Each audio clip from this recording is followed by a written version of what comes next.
Coolant lines. So these lines were the first ones that I made for my build. They're from HPS. They're nice, but they're silicone. And so I didn't know this at the time, but apparently the silicone just absorbs coolant like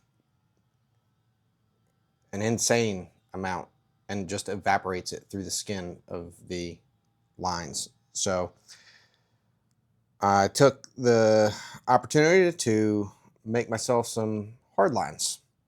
So I'm just gonna kind of show you the process, how I did it, and what they look like now.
All right, here we are, all done. So I still have a little bit of silicone, just the couplers right here. But I'm definitely not going to be leaking or evaporating as much material with these guys on here as I was when all of this was silicone. So I still have silicone back here, and I'm missing some of the couplers. So you see that pipe, I'm missing the coupler there. That's going to go to that line, so that one goes up to the neck, comes off the back, and then there's the one below it. That lower line right there goes into the thermostat. But that's it.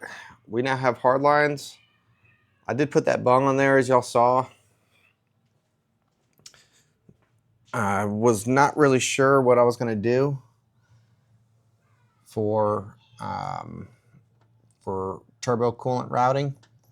So I just decided to add that on there. I can plug that with a, I think it's a 1/4 inch NPT plug.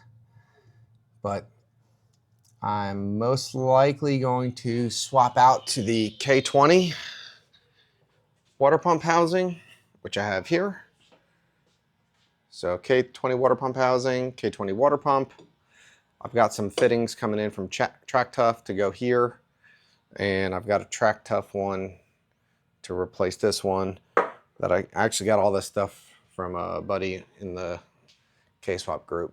So I'm going to use most of it, and we'll eventually have water cooling ran to the turbo.